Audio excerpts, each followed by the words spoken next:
Namaste. The next question was, if I'm not the doer, how can exist free will?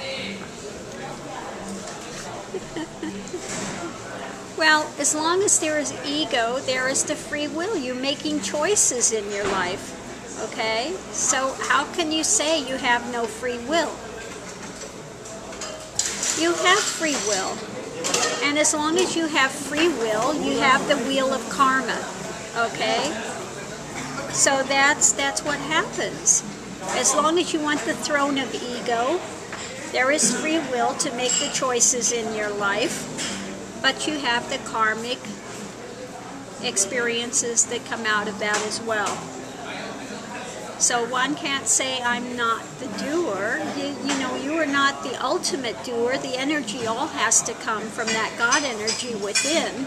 So you have this confusion between, you know, where the ultimate energy for anything happens and takes place from versus your ability to make choices and decisions in your own life.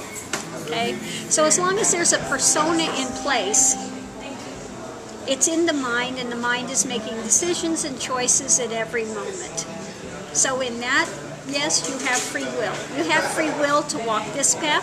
You have free will to walk away from it.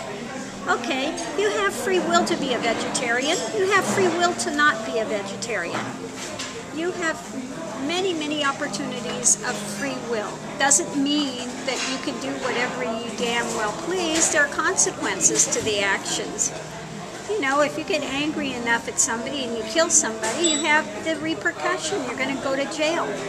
Doesn't mean that you don't have free will and that you can't do it. Yeah, you can. Okay? But it would be a really very stupid move on your part to do, and then you have to accept the consequences of those actions. So please understand about not being the doer and being in ego. When one loses the ego, then one is no longer the doer. Then one is just in the flow of life. But as long as ego is in place, and the mind, and the judgments, and all of the other stuff that goes with it, okay, then yes, you have the free will to make the choices in your life. God does not force you to be one way or another, you know. You know, if you feel like having a piece of candy, God is not going to come there and take it out of your mouth and say you can't have it. So therefore, yes, you have free will. Okay, let's look at this and see what's there versus not. But ultimate energy and everything comes from that God source, God essence, not from ego. Okay, so that's what it's meant by not being the doer. So I hope that answers your question. Namaste.